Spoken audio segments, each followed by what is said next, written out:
We have news of one of our GGs.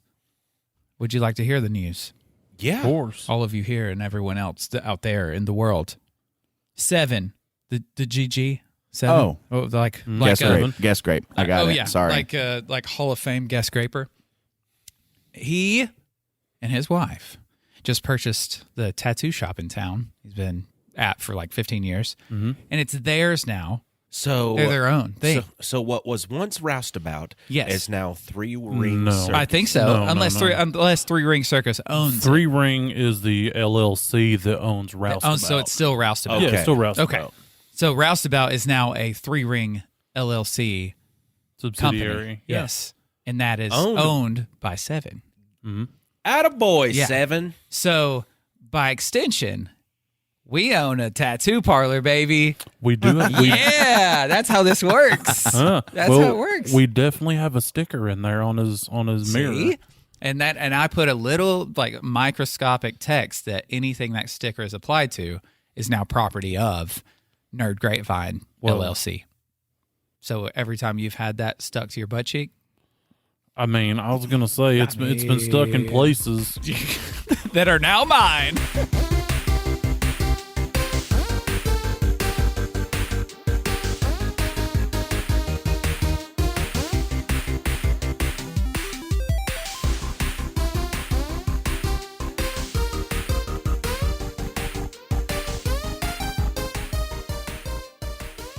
Hey everybody, I'm Dane Holland, I'm Austin Shazam Pfeiffer. Marcus, I'm Electric Man. And I'm Austin Tiny Zen. and we are Nerd It Through the Grapevine, the podcast where 4 best friends gather weekly to talk about our favorite parts of past, present, and future nerd culture.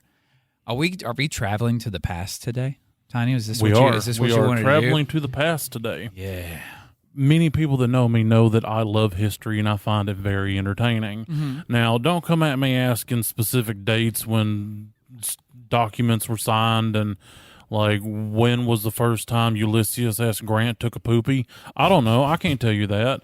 But the thing that I do enjoy is random weird facts from the past. That's the part that I love the most. Mm-hmm. I don't know. It's just its own thing to me. I can't describe it. Well, I was talking to somebody yesterday, actually one of our listeners, Brian. He's a great man. And we were talking about history and how we've felt about it, how we've always been interested in it.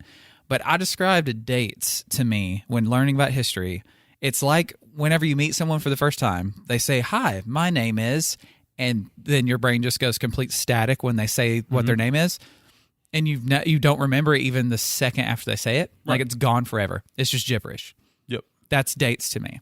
So Yeah. if I learn an interesting fact and a date is mentioned, gone forever. Well, it's like I like knowing the time frame. Yeah. You know, Right, like say yeah. in the 40s. Sure. Exactly. In the 50s. Well, I think that's a better way to look at it because history is really just about change over time. And if you look at it, segment it by decades, kind of like we do, just for simplicity's sake. I mean, I try to, my interest in history are those overarching like stories, I guess, like the story of civilization. Right. yeah. You know, some of them you can trust more than others, but yeah, I don't know. I agree with you. I think it's easier for me once that time frame is mentioned for me to kind of in my head go, okay, so all this was kind of going on around that time, which people that know dates well, they can do that easily, right? Yeah. But for someone that's not as good with the specific dates, it's like if you say something happened in the 40s or the 50s, I can easily go, okay, so this all was surrounding what was going on whenever this happened. It's Right. kind of like old school Southern directions. You know what I'm saying? Yeah. It's like I need to get to such and such location. Okay. Yes. Hate it. You get on Main Street and then you hang a left when you get to the big oak tree. Not the one that's kind of leaning to the left, but the one that's like broken in the middle. And then you'll hang a right and then you turn left at the big fish, and there you go. At old Grandpappy Winston's house. And if you hit the railroad tracks, you've gone too Yep, far. go ahead and turn around. Thump. Yep, that's how I approach history. I enjoy history because I love storytelling. And true stories and real stories kind of attract my attention a lot because I'm not good with specified names unless they appear quite often. I'm pretty decent with several different forms of media providing me stories of eras. And I like that. I mean, I watch period pieces all the time, like Outlander. I love that a lot.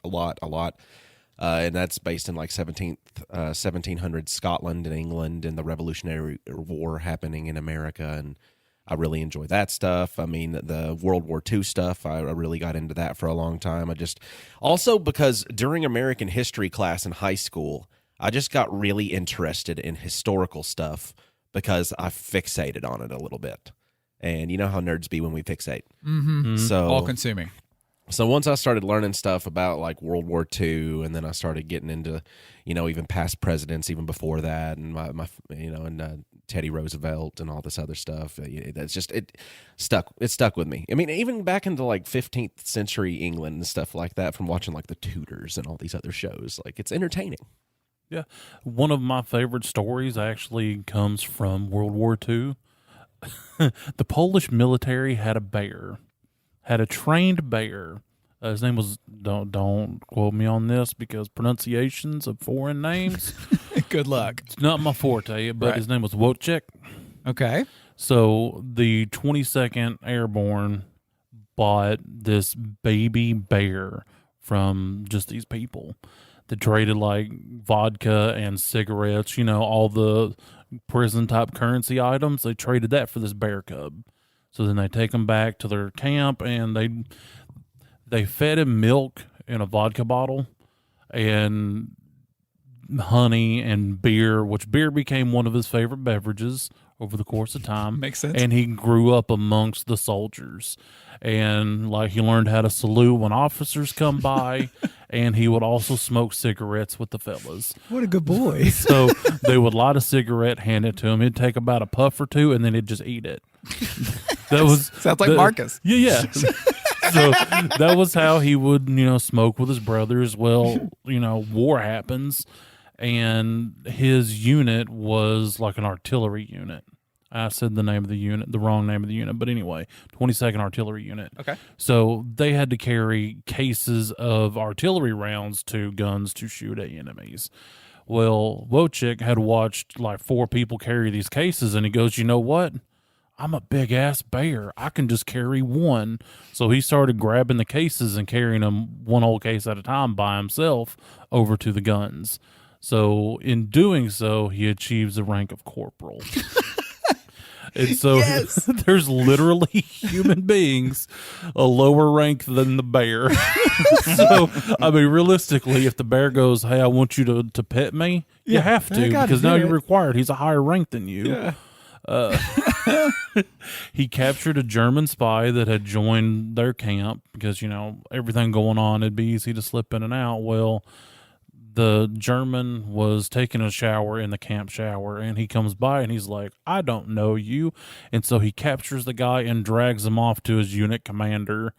It's like, hey, he's not supposed to be here. And they go, you're right, he's not supposed to be here. So now, prisoner of war. So did he rank up? Well, no, he retired as a corporal. Good. And at the conclusion of the war, he went to live at a zoo in Edinburgh. Mm-hmm. And his brother soldiers would just jump the fence into the bear pen and have cigarettes and drink beer with Wojciech until the day that he died. Incredible. And the zoo was kind of like, you as a soldier, I'll let you by with it. But anybody else, let's not do that. Not the giraffes. The giraffes do not get this treatment. They do not. Just Wojciech. He's a war hero. Do not smoke with the chimps. They've had enough. We keep finding packs in their room in little black wrapped baggies. We don't know how they got here. It might have been from the new chimps we just brought in. And officially, the unit insignia for that unit is a bear carrying an artillery round. It would have to be. Day. It would have to be. That's beautiful. Nobody cares what it was before then, but now it's Wojciech carrying an artillery round. Do you think they'll make a Paddington movie about him being this bear, this war bear, like Paddington World War II? There should be. They made a cartoon about Sergeant Stubby. Why not make one about Wojciech? I think that'd be incredible. I think if given the success, and I say success in the loosest terms, the recognition that everybody understands the name Cocaine Bear, that would make a great movie. Like War Bear, that sells itself. Yeah. Yeah. Unless it already exists. Especially if you put that heartwarming story at the bottom of it, you know. Did you ever watch the Steven Spielberg movie War Horse? Anybody here watched it? Okay, no. I'll tell you one thing. I don't give a heck about a dang about horses, okay? Right. And except for that movie. Because it's the cliched kind of dog dies kind of situation. Well, I'm not spoiling it with saying he dies or something, but it's, dog gets hurt, dog goes missing, and, impending doom of how much you attach yourself to said dog. Okay, replace dog with horse. I got it. Perseverance. Oh, yeah, cool. Cry. So much cry. They gave a good character. So in real life, when you just see a horse, it's not a character in any story of yours. Yeah, I see a horse, I go... Right, and you just keep going. Is that for me? No. Yeah, I mean, horses are kind of shifty. They got them long faces. I don't think they're trustworthy. They're pretty to look at, but boy, I don't want to be near one. They got the biggest eyes to head ratio of any land I mammal. would rather pet and or ride a cow. Oh, yeah. Cows, they're just milk pups. Cows, yeah, they're big milk-producing puppies, and they taste delicious. Yeah, both. You can be two things. Things can be two things. Things can be two things. And they are both of those. Mm-hmm. Yeah. See, if everything I learned in history about war, okay, not everything, but if a good portion of it involves stories like this bear, man, would I love war history. Yeah, it would be so much more entertaining. What sucks is, war is the most documented historic event, ever. Mm-hmm. It's what most history documentation consists of, is war.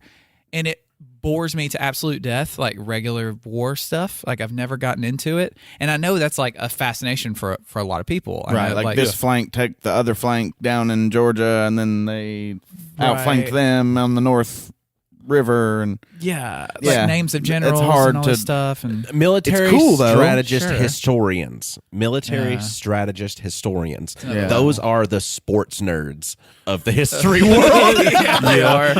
Yeah, they are. They've got baseball cards of their favorite generals. They're stats guys. They're have you never heard of General Sasquatch? Yeah. No, General Sasquatch was a Confederate general. Nobody ever talks about him too much. And unfortunately, with our education in the system that we went through, all the history courses were basically just war. You're just learning the wars. That's all. But from what I remember. And big social changes. Right. Yeah. But mostly war. I remember the Sphinx was white in my history book, actually. That's probably the way it was shown. The Pharaoh. Yeah, the Pharaoh was a white man. It was yeah. Right on the front of the book, everything. But I think that kind of messed my want to learn more history, because I wasn't interested in that part, and it all consisted of that. So I just kind of checked out in class through it. And I'm sure I missed a lot of really interesting things, but I was already kind of the ADHD brain was already all right, I'm already bored of this. So I'm going to start making up stuff in my head. And then when class is over, I'll just move on. But stuff like this, what you just said, that can make me all of a sudden bleed into okay, now some more, historic events around that, actually around the war. Right. Maybe I would find it more interesting, because I'm oh yeah, the bear was around this time. Right. And I think it's more what Austin was saying, in the sense of it's the storytelling. To me, I would like to watch a story of two master tacticians trying to outsmart each other on the battlefield, but I don't want to necessarily get bogged down in all the, I was saying a minute ago, all the tactics. Yeah. All the minutia. Yeah, exactly. Yes. That's so weird that you brought a World War II hero. Because I too brought a World War II hero that I wanted to talk about. Let me list all the battles that he was in. He was in the Solomon Islands, Guadalcanal, Anzio, Normandy, Saipan, Guam. He was in the Philippines, in Iwo Jima, Munich, Okinawa, and he was also captured in a POW camp for a little while. He escaped the POW camp by having a strand of dental floss in his boot, and he severed the windpipe of the guard with the dental floss. And he also survived by making a life raft of rainwater that he had circled up a jacket and bubbled it up and floated away downstream on it. It helped carry him. So, this dude was awesome. And I found a quote of his talking about, his service in the military and what it meant to him. He says, "I was 14, just a little older than Robert. But I knew Uncle Sam needed me, so I lied and I signed up, and we beat up the Nazis, that's what he calls them, in Italy, and they shipped me to the Pacific Theater. A Tojo, that was like, slang for the time for the Japanese, torpedo sent our troop ship to the bottom. I could only save 3 of my buddies, Fatty, Stinky, and Brooklyn. Yeah. Worst nicknames. Best nicknames. They were the kind. I bet Brooklyn was from New York. How much you want to bet? They were kind of like your every fella. Only one of them was from Brooklyn, actually.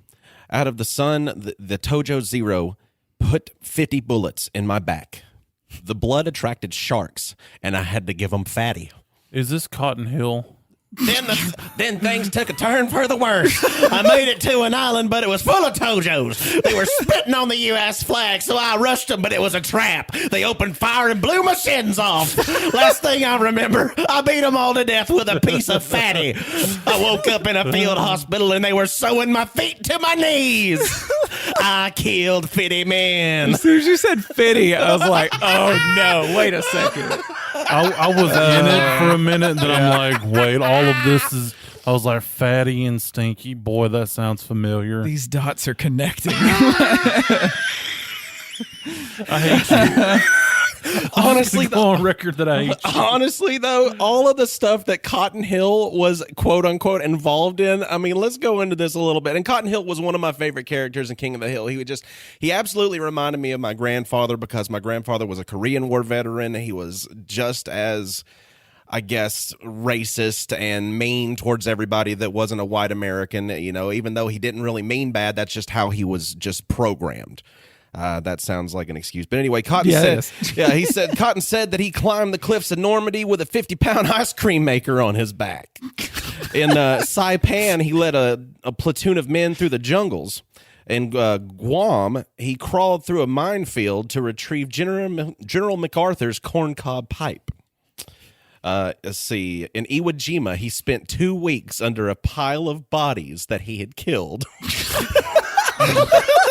Just to stay hidden, he and his friend Topsy learned a top secret bayonet technique that they still use in the military to this day, in quotations. It was on that day that we I mean, just war stories that couldn't have happened. It's just like everybody that used to talk about, that one time that I saw Adolf Hitler and I punched him in the face. Just that kind of stuff. Let's see. In Okinawa, that's where they actually completely perfected the bayonet technique, and that's the one that's still used to the Army to this day. Let me find one more here. In the Solomon Islands, he was ordered to retake an airfield, and his unit was pinned down by Japanese machine gun fire in a nest up high on a hill. So he sneaked into a 55-gallon barrel of sake, and he held his breath until the Japanese got good and drunk. Then he jumped out and slit all of their throats, and then lit them all on fire with his Zippo. This is so. Here's where the disconnect happened. So I said, let's talk about cool stuff that from history that we find cool, and you come with a cartoon. Well, the thing about it is, though, I really do actually like World War II history, and this features actual battles that took place in World War II, just having a fictitious character set to them. Mm-hmm, a lot of people don't really know a lot of stuff about Vietnam or know a lot of stuff about like the civil rights movement and things along those lines, but they've been fed bits and pieces of it through fiction, such as like Forrest Gump. So I still enjoy it. I hate you. Well, you already like that area of world history anyway, and so when you're presented with this character of Cotton, you're already interested in all of his stories, even though it's completely fictitious. But you can insert him into these real life events to where all of a sudden he's just an insane man going throughout history, and it's fun. It's a colorful story for real life events. It's a thing. It's a thing, that's for sure. My favorite history classes have been art history classes. Whenever they're actual, it's not just name the date, the artist, the medium, and next slide, next image, which is what a lot of art history courses are. That's gross. Unfortunately, dude, it sucks. Oh, it sucks so hard because you'll see a painting and it's like, this is incredible. Like, I feel something from this. Why do I do that? Like, what's going on here?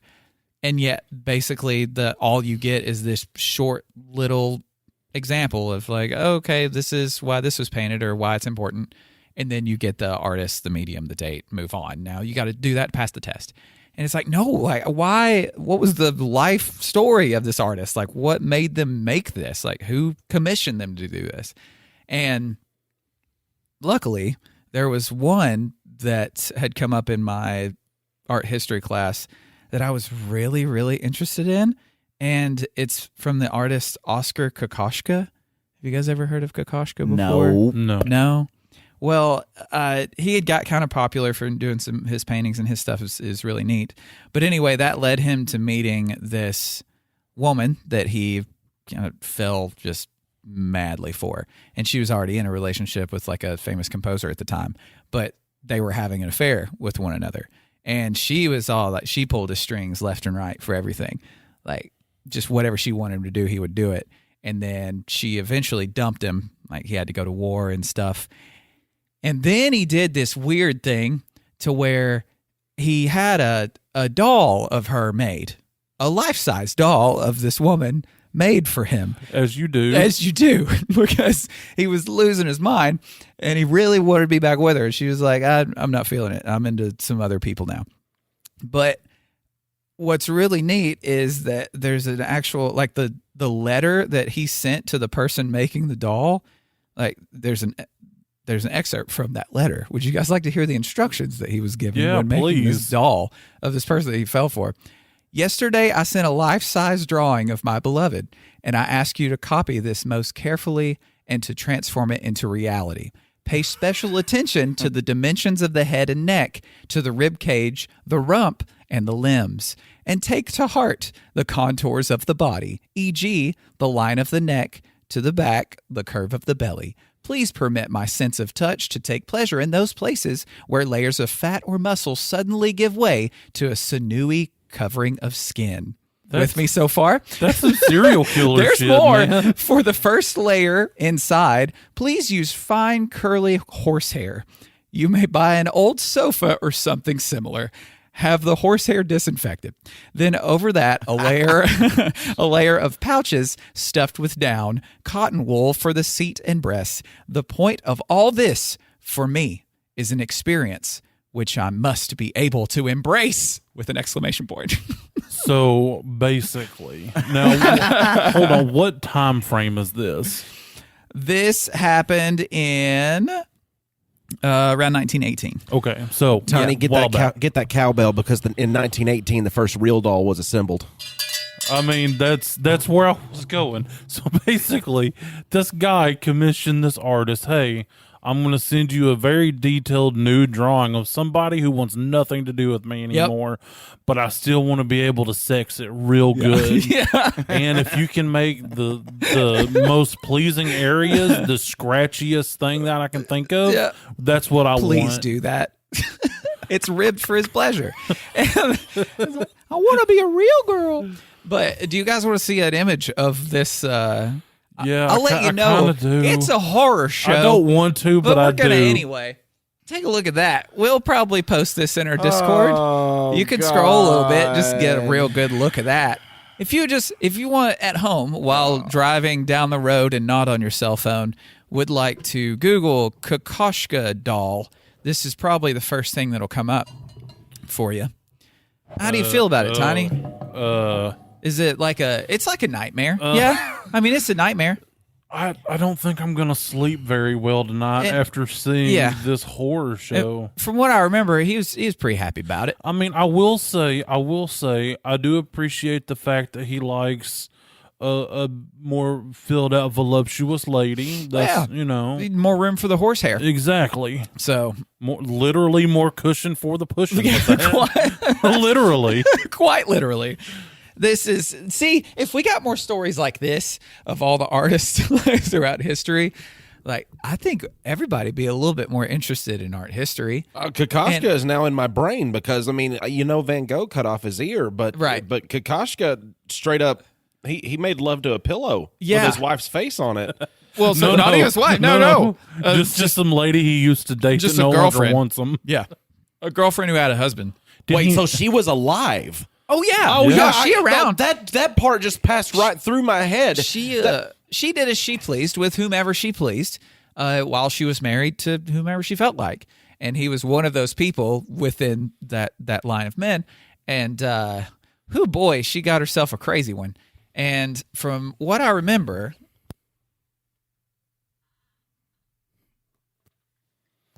he brought the doll. I'm pretty sure he brought the doll to a party. Oh, God. And Of course he did. no, he threw a party. He threw a party. Okay, so here's what happened. He threw a party, right? And one of his servants dressed the doll up in her best party clothes and perched her on a chair in the midst of the revelers. According to Kokoschka, he was pretty loaded, and as he and his fellow drunks watched the sunrise, he decided to drag the doll out into his garden, pour a bottle of red wine over it, and chop off its head with an axe. No big deal. Okay. This is from I think it's a website called dangerousminds.net. That's not where I thought this was going. No, I do remember this part of the story back when I first learned it, but this is their retelling of it. So he left the decapitated doll in the yard and went to bed just to kind of sleep off being drunk. And whoa, that was a wild party where I murdered my sex doll. Early the next morning, a police officer happened to catch a glance at what he believed to be a headless, bloody body of a nude woman in Kokoschka's yard. And the cops busted through his door. And, that sent him off to be observed for quite a while in some institutions. Well, I mean, I feel like we've all been there, Sure. We've all, met a potential life mate, and then that person had moved on because of various reasons, and Then you commissioned a sex doll. And we'd commission a sex doll. We've all been there. But where it starts to get weird is brutally murdering it in the outside. Yeah, in front of your buddies.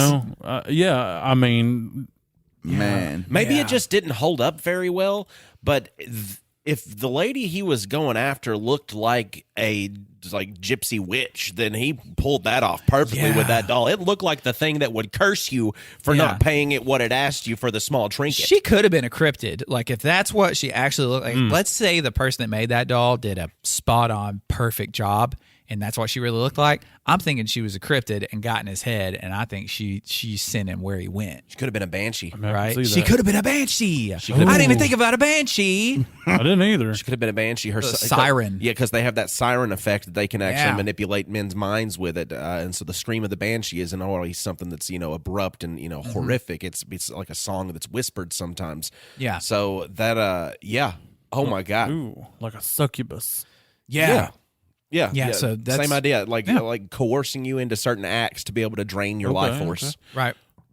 That's why he's one of my favorite artists of all time. And now because, that Nothing to do with his art. nothing to do. I mean, he made some pretty cool artwork, and his main thing is like basically a self portrait of her, Well, which has its own descriptions and stuff. He also technically made it a modern art piece when he drug it out, doused it in red wine, and chopped his head off. If he were an artist today and he would do that, and somebody caught a hidden footage thing of it, he could release it as like a Performance art. piece. Yeah. And all of a sudden, he's not in the loony bin. He's been put out there at different shows to reenact it. Turn your crazy to riches. Yeah, everybody's bringing in their sex dolls like, ooh, do one of mine. So that's scary. I don't like that. Yeah. I mean, and nowadays too, if he had the technology that they have access to nowadays with the creations that they can make in this world, it'd be scary because then here comes AI involved, and that's how the world gets taken over. Taken over. Yeah, but there's a million of those guys. Like there's plenty. Everywhere. There's plenty crazy. We still have plenty of crazy. Yeah. There's probably a sex doll out there of you, Austin. How do you feel about that? I bet somebody's done this for you, like made this for you, and they were somebody that didn't even know you. They just saw you. They're just like, this is the one. I need you to make this man. Sweet. turn them real. Yeah. Nice. They're out there. You're out there somewhere. That's good. Getting beheaded. I'm glad for them. I mean, I hope it doesn't work like some voodoo because I've got hemorrhoids occasionally and I don't have to strain. I mean, you hear how it comes out in there. Oh, It's a sit down. It's a blap sound, and I'm done. It's over with. So I don't really. Wow. Oh, I hope that realistic sex doll copies don't act as voodoo dolls. Now I don't like this idea anymore. Like, I don't care if it's just my image, but what if there's like some kind of mysticism to it, and now I'm waking up in the middle of the night feeling all warm and gooey, and I don't like it. That's a voodoo doll. That's not a voodoo doll. That's a voodoo doll. You don't know what they're into. Austin's his shit's like I'll be in the living room, and of course, he's got the doors open to the bathroom in his bedroom because why not? We've known each other for 20 years, and the sound of him releasing parts of himself into the toilet and the sound of the bidet, sometimes you don't know which is which. And if you've ever used a bidet, that's a health concern. Like, the sounds coming out of someone should never sound just like the sounds of something coming in. I can't help it. I mean, I know. And sometimes I just do both at the same time just to save myself the trouble. I know. While I'm in the living room giggling, and while you're in there giggling, put it on 3/4 blast, and I just sit there going. How do you do 3/4? That's a lot. That's so much. That's spicy. That's a spicy blast. I mean, that's when I got like a peanut butter situation down there, man. I think that's what he's talking about. I mean, it's all peanut butter in his world. I hadn't had a solid poop since 2019, I think. Since Cotton killed Fitty Man. Since Cotton killed Fitty Man. It's whenever he discovered the secret recipe for Nazi peanut butter. They had amphetamines in it. Marcus, what's your favorite type of hit? Like when you get interested. Yeah. What do you think? It's usually, I guess, like a big kind of social change along with a war is usually the most interesting, I guess. Yeah. But I that's probably going on in all of them. I just don't know enough about each one. You know what I mean? So I don't know. I'll nerd out on World War II stuff. I'll nerd out on this and that. The only idea I've got at the moment right now, I'm sure y'all have heard of the idea of a cargo cult.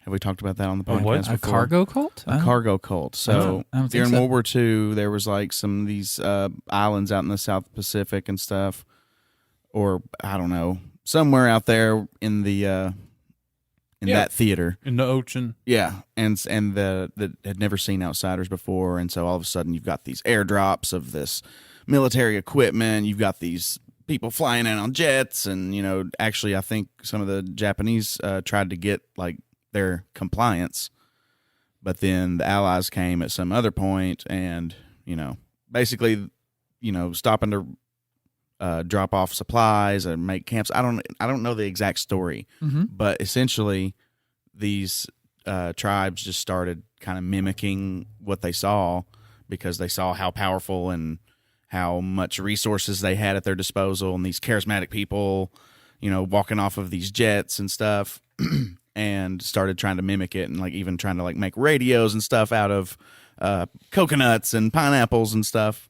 Of course, I'm completely like bastardizing their culture, right? But at the same time, I don't really know enough about it. Other than that, it's a really cool idea for like some sort of fictional storytelling. Well, that we are a cargo cult, or like how a cargo cult was formed after some big event or something. Well, there's several stories like that happened during the war. There's this one particular island that's off in that same kind of area that they had this man visit them called Tom Navy. He was almost like a Christ-like figure. Several tribes lived on this island, and they were warring with each other. Well, Tom Navy shows up and is like, "Hey, you shouldn't do that. That's real not good. That's a bad. You don't want to do that because life's precious." And actually stop these tribes from warring with each other. And they would bring in different supplies like food and medication and things that these people on this island needed. And throughout the course of the years, the legend of Tom Navy got built up so much to where he's now like a deity figure. Whoa. So much that after 9/11 happened and we started going to war to Afghanistan, the people on this island got a group of people together. Like, one of the jobs of the tribe is the dancer, so they got a dancer together. They got a chief. They got a warrior. Couple other ones. There's like 6 to 7 of these natives that actually came to New York and Chicago and various places around the country to spread the message of Tom Navy and basically try to get us to not go to war. Since Tom Navy saved them, they thought they could save us with the same kind of logic. See, that sounds exactly like a D&D adventure, It you know, really or like does. It really does. like a tabletop adventure. Yeah. Yes. It was actually documented on Discovery, which was Really? pretty interesting. Yeah, because Yeah. they lived with different people from different socioeconomic regions and places in the country. Like, they spent some time in Montana, New York, Los Angeles. So they kind of got a feel of all the different places, you know. Like Montana, there was like a ranch family. Whereas New York, there was like... It was 2 rich men that was, I don't know if they were married or if they were just together because of the time. I don't remember. But anyway, it was, you know, it was something that they hadn't seen before, but they were so open and loving that it just didn't matter to them. Right. It was kind of inspiring. It's like how we should all be. Oh, yeah. Which was Right. their message and their whole reason for coming. Yeah. Right. That's So, cool. Yeah, it was really cool. And it was on Discovery. Yeah. That's neat. Like, they're called History Meet the Channel Natives. and Discovery Channel, like, those things went from being interesting things to, like, I want to learn something today. You know, Yeah. back before we could just hop online and learn whatever our brains wanted to consume. If we wanted to actually watch TV and learn, it was like, I'm going to flip over to History Channel or Discovery or something like that. At some point, they went from that to, like, Garbage. garbage trash. Like, I don't know. I mean, it's purely ratings based. I mean, the amount of people wanting to watch garbage trash is so much more than actually wanting to get on there and learn something, because that's where you go to escape having to learn things, especially if you're somebody in school and stuff. But man, it sucks that, like, that would be a really cool spot to find interesting ways to learn this stuff, because if something boring is presented in an exciting way, you can learn it so much easier. Like, I know some people can, you know, take the more just bland, here are just the facts, no color, nothing, just presented right in front of you, and that's how they like to consume stuff like that. But I would say for the average person, if it doesn't seem interesting, it's going to be hard to consume. Right. And I feel like if they had more, I don't know, resources, I guess, to put towards making important historic things interesting, I feel like people could learn more about stuff that they normally wouldn't care about. Yeah. But instead, it's like challenge shows in nature. Is that what they have a lot of on Discovery now? Like, Let's survive on a raft for 37 days with a toothbrush in our buttholes, and that's it. Right. And it's like, nobody cares, man. Give me the documentaries. Give me that kind of thing. That's what I want. Like, what's that show they're always watching down at Alone? Yeah, that kind of stuff. Survivalist stuff, or Naked and Afraid. Naked and Afraid. Afraid. What's the other one too? Storage Wars. Yeah. Tell you what, if I'm naked, I ain't afraid of nothing, Marcus. Right. Hey, if anybody's played the Elden Ring, they know if you got a basket on your head and nothing but your underwear, you're the most dangerous person around. I've always said that you can scare a big man with a little pecker. Rule number 1, if you don't want to fight, strip down. They're not going to fight you. No, nobody Run wants away. to fight the naked guy. No. Unless you both do it at the same time, but then you're best friends. But then immediately. then you're Greco-Roman wrestling. Right, And then it just gets weirder from there. I mean, if you think about historical things, you know, in a perspective, like it has made history. You think about like first occurrences like UFOs, like in the 1950s. That's history, because that was documented, and people are, you know, that's what started, you know, your kind of your sci-fi crazes and stuff. You know, your flying saucers and your this and your that, because it's been written about previously from, you know, different, you know, Orson Welles and this and that, you know, alien invasions. But you get your first little taste of like, okay, this is all a conspiracy, and then it's a recurring thing every few years. Like, this is happening, people are reporting it. It's just a conspiracy. This is happening, and we're living history currently as, like, say, aliens are being, you know, prodded and poked information wise, like government stuff, like we're living through a historical moment right now. We've lived through several as this generation, actually. I mean, my biggest question about the whole alien thing, okay, how come that they only come to America? Like, you never hear like sightings of aliens over Russia. There's yeah, you no do. Russian whistleblowers. It's Yeah. always well, they went out to Podunk, Mississippi, and he got abducted, and now we ain't got teeth and our buttholes hurt. I mean, all of this seems to be very America centric, and Like- that just I think that's because that's the only ones that we're consuming. Like, because we don't get like No, there's plenty from around the world. I don't know. around I've the done world some stuff, Googling, so- but I've not really seen anything to the degree that we have here. I think it's also more of like an American fascination to where the other people just kind of like, oh, yeah, okay. And then here in America, we're like, is it? Is it not? What if it is? But what if it's not? Yeah, it's a weird issue, but Right. it is a global issue. It's just that I think either rightly or wrongly, some governments are taking it pretty seriously and some are not. What does that mean? It's anybody's guess. Mm-hmm. But for some reason, seems like some of our senators are entertaining these ideas, which either way you look at it is pretty horrifying. I'm just going to Right. reiterate something that I've stated previously. If the aliens come, then so will I. Yes, the end. The end. Which is why I'm very surprised they haven't visited you first. I know. I'm like going, hey. Yeah, I mean, there's still no evidence, and that's what sucks. I mean, if they are hiding it, then they're hiding, obviously the biggest story in human history, which makes you wonder how they could keep it secret. But then why would these people with all these credentials say it? Right. It makes no sense at all. I can't make sense of it, and that's why I have to keep consuming it because I want to know what the crap is going on. What if all this stuff actually has happened in America and all of these, like this horrible economic like state that we're in, all of these crazy things that keep happening back to back to back to back. You got your pandemics, you got you just crazy stuff. What if all this is like that? The conspiracy of it would be manufactured just so they can release the big news, like the world's in enough turmoil, nobody's going to give a shit. Oh, aliens exist, by the way. No, I saw a really good video of a guy that has actually explained the mindset for a lot of people really well. Is okay, do I care about this news? That's what's listed up top. It's a little chart. It's got a line from it, and it says, "Do I have to go to work tomorrow?" Yes. Then no, I do not care. Yeah. No, do I accurate. not have to go to work tomorrow? Then yeah, I care. It's like, but wait, do I still have to pay bills? Yes, I don't care. No, now I care.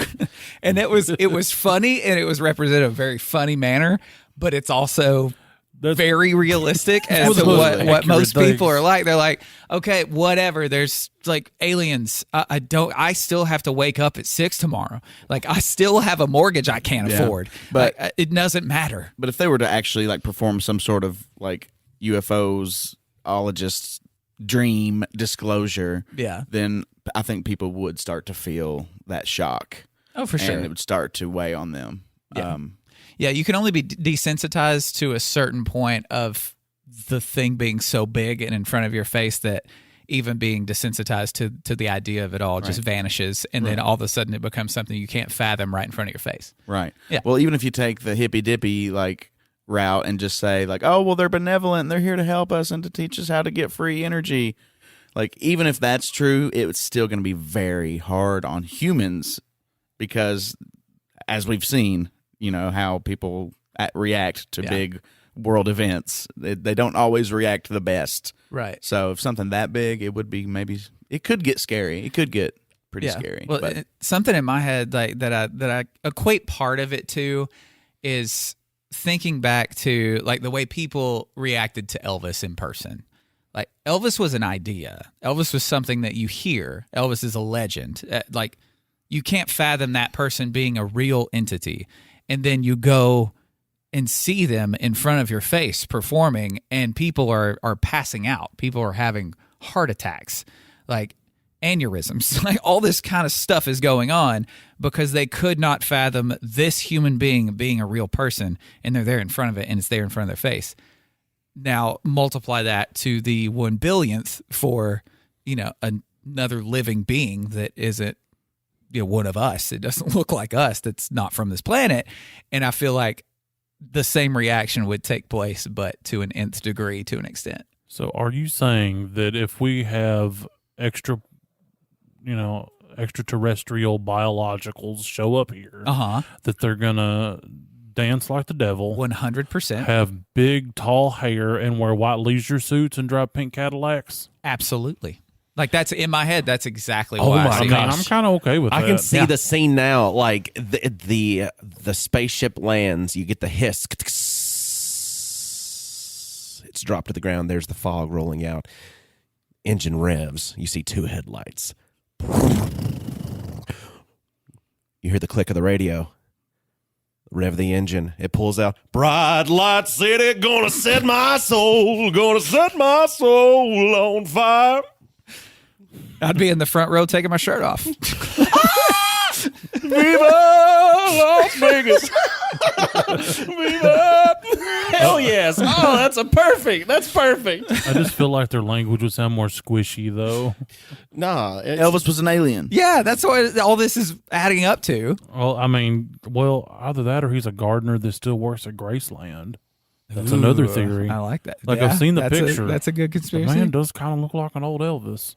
I think what we need to do right now is figure out what's going on down the road from our house, like where the grape sack is. Because when you pull into the road, 14 cars the other day. 14. You counted 14 cars in this driveway. I slowed down in the road, and they were all holding hands. Like they were like a lot of them were outside holding hands, and it's like they have their own cul-de-sac up there. It is a cul-de-sac. That's what I've been saying Because for weeks. The whole entrance to the house, like I can hardly even see the house that's back there because there's so much kudzu that has grown up around that area, and you know how thick kudzu can be. Yeah. Like you cannot see through that stuff. And it's like there's like a cutout tunnel to be able to drive through it to get to the house. And you're thinking, wow, that sounds really nice and fancy. Kudzu cut into a tunnel to enter a home? No, it just looks like somebody accidentally drove through it with like a semi. Yeah, it looks very overgrown. And you can get through it. But then there's this like creek that runs next to it. And didn't they find someone like in the creek not long ago? Yeah, actually. Like I feel like someone was found down there, like a body was found in there. No, actually, that was up the road. It was up the road? Yeah, that was up the road. I don't know if they connect or not. The bodies of water? That's Spring Creek, and Spring Creek runs, from weaves. It weaves. Yeah. So Spring Creek exists in weird spaces. Like you're traveling down the highway, you see Spring Creek, and then it's like, oh, okay, I've reached Spring Creek, and then you go about 1.5 miles up the highway, you turn right, and you see Spring Creek again as you're turning on. It's like, where does Spring Creek not? So it very well could have been a connected incident. And most of the time I see anybody there, like they are wearing like church clothes. Yeah. But it doesn't matter what day of the week it is. And there's always a car parked at the bottom, like in that little area where you can turn around. Always at least one. And sometimes there's a person in it and sometimes there's not. And I don't know what's going on. There's a bunch of kids today, and they looked like they were like going to swim or something. Look, I didn't know if I was going to make it to the sack today because of them, and I don't even know if I'll make it home because there was 4 to 5 on the side of the road, and there was 2 right in the middle of the curve. Oh no! Sitting there while a couple people were talking to people in the cars. That's terrifying. So I sat there for a second because I'm like, they'll realize there's a car back here, and they did not. Or they didn't care. So I'm laying on the horn like, hey, y'all need to move. I got places to be and things to do and puppies to pet. And they look at me like I'm the terrible person. I'm like, y'all are literally blocking the entirety of the street. So I do that thing with my hands that says, why are you being a dick and what are we doing? Stow them up. And then, it's like some kind of like weird gang sign, but not really. Mm-hmm. And then she looks at you like, why are you being such a Karen? And I'm like, just get out of the road.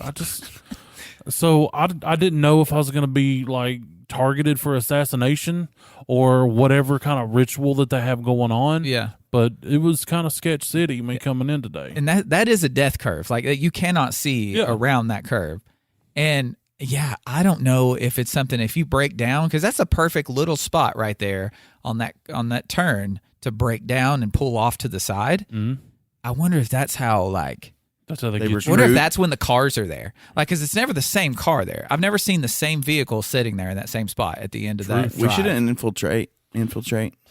Storm the gate. We need somebody that has a drone. Get on in it. The SCSS, Spring Creek Secret Society. Yeah. If you are in the local area and you have a drone that you're willing to let us borrow, Yeah. you can even pilot it for us. Yeah. Hit us up, like Nerd Grapevine at something. All the You know, socials. all the socials. Hit us up there, or just call me directly. Listen to a back episode to get my phone number. Yeah, it's back there somewhere. I think I did bleep it out, right?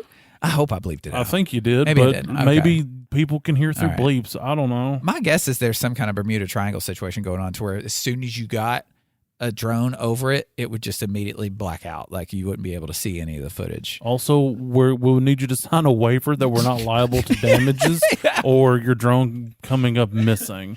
Not that we're going to steal it. We'll do our everything within our power to get it back to you, but we're also not going out there to die just to get footage, just to retrieve it. And everything's going all good and fine, and you think you're just like observing this family barbecue that's going on up there. Everything just looks fine. Oh, well, there's their backyard. They've got the barbecue going. Everything's good. Okay, you open it up, and it's a human leg on a spigot. Mm-hmm. And then the one guy who's manning the barbecue looks up at the drone, and all of a sudden the camera feed just fizzes out. Yeah. This is what I'm imagining every time I turn the corner to come home, and it can't be anything good. Like I just don't think there's anything good going on there. Maybe the Backyard Bonanza has its own cargo cult.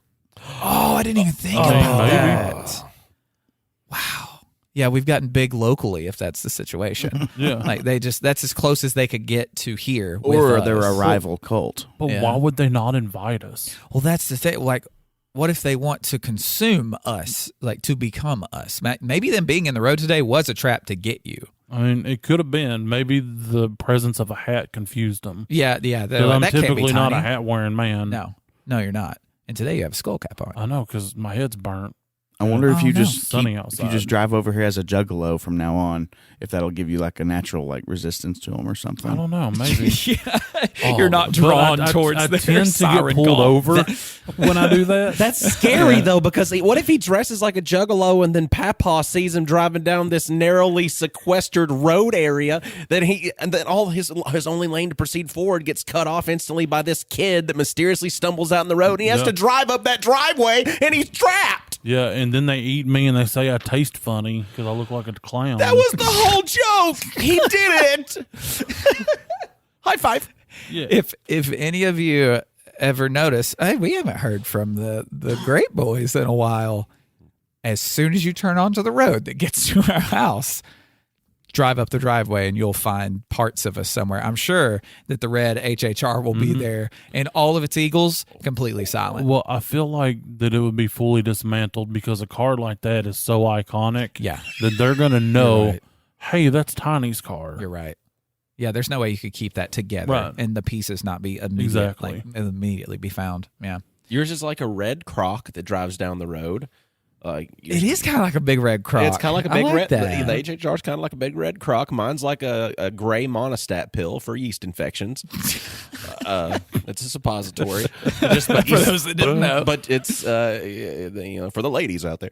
But it's that's hey, men can get yeast infections too. They're equal opportunity, and we take things anally as well. That's true. Yeah. I mean, but anyway, sometimes but that's pizza. what medicine, Marcus. Medicine, but that's pills. that's what it looks like driving down the road, like a little monostat just hovering down the road, just going to its destination. So also iconic, the Shazmobile. Mine's not. Mine's sneaky. I'm a shadow in the night that is also a go-kart. Thank you all for hopping through history and through the cul-de-sac with us today. We learned about bears. We learned about killing fitty men. We learned about cults. And we learned about decapitating sex dolls and going to the crazy place. And this is one of the few places that you could learn about all that in one spot. So for all 5 things you learned today, we deserve a star for each of them, wherever you're listening to us. And they all have the thing. Like, just do that. And then you can just copy and paste the link from the description of the episode and go buy something. There are things on there that I didn't even put there that you can buy. It just throws our logo onto it. And it's like, here, buy this. So I've heard good things about those things. Well, if you want to talk to us, you can get on Facebook, Instagram, or Twitter by looking up at Nerd Grapevine. While on there, you can maybe discuss your favorite historical stories. Maybe discuss local legend Alvin C. York, Sergeant York, about how he, fought off an entire German platoon with nothing but a pistol. You could talk about nerdy stuff like that, because that's some nerdy stuff if you ever went to 4-H camp in the area. If you wanted to donate a little bit of money to the cause, you can get on Patreon. That would be great. $5, shiny holographic Nerdy at the Grapevine sticker. You'd be supporting us. We need some support from you guys. I mean, your listens are great. Your money would be greater. I'm just kidding. No, you're not kidding. He's for real. No.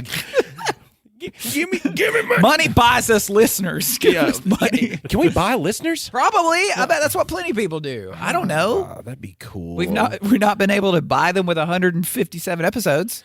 It is 157? I don't know. I think we've already had 157. This may be 158. No, I think this is 157. Is it? Yeah, cool. Look us up on Patreon by looking up Nerd Grapevine, and we would greatly appreciate you appreciating us. We'd greatly appreciate it. Greatly. And whatever you do, don't take that in a bad way. Like, I don't appreciate you listening to us, even though you don't give us money. Just money's really cool, because that would cause people to have. Dane, I found a website for you. Okay. Now, I know you love your dog Willie. He's the greatest thing to ever exist on the planet. Exactly, and you always want to have Willie with you. Well, for $49.95, so almost $50 American dollars, okay, you can get a Clone of Willie kit. What? The weird part is you can match it to his skin tone, which I'm like, Willie's got fur. Yeah. Or you can make him blue or pink or green or purple or jet black. Wait a second. Huh? What's the website, Tiny? CloneOfWillie.com. Oh, CloneOfWillie.com. Yeah. Oh, that way okay. you can always have your dog Willie with All you. right. I'm gonna go to the bathroom and I'm gonna go to this website and I'm gonna look it up. Yeah. I'm going to find out exactly how to clone my Willie. And when you're looking up Clone of Willies, yeah, you should also look down in the show description and find our link to Discord. Good idea. And click it, go over there, join the community, the Backyard Bonanza, swap memes with us, vote on polls, just tell us random stuff, like show us pictures of shirts that says you took a massive poopy at the Buc-ee's and then made me want one. Thank you for then posting the link to said shirt. So get on there. It's a happy, slappy fun time. We're on there live, uncut, uncensored, and revocably circumcised. And also find us on YouTube, because apparently we're going to need some numbers here soon if we're going to compete with this neighboring tribe. Yeah, soon they will have their own podcast, and that's going to be very dangerous for us. Mm-hmm. They're going to call it the cul-de-sac hour or something like that. So, Austin. What?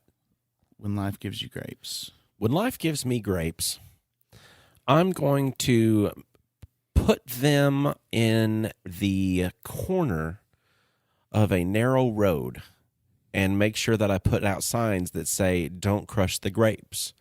And then I'm going to lead a path of grapes up a driveway to a house in which nobody can see from the road. While there, I'm going to reassemble grapes in a bowl and feed them to everybody. And then I'm going to smush all the people up and cook them like ground beef, because that's what you do at the cul-de-sac. Oh, no. It just so happens they'll have a little bit of grape glaze going on. When I heard "Don't crush the grapes" and little signs, I thought that it was going to lead up that hidden driveway to the front porch of you just pants off, just legs wide open, and a sign with arrows pointing down that says "Don't crush the grapes." But you're going, wink. Don't crush the grapes, Phasma. Are there little grape-sized signs? Because that's what I saw in my head. That's nice. Like a grape and a grape-sized sign. So you got to pick it up. That'd be even creepier if I got them to hang off those trees into the road somehow out there, and they were just dangling everywhere. Your testicles? Well, that'd be weird as shit. Deck the halls with Austin's balls. Who am I, Earthworm Jim?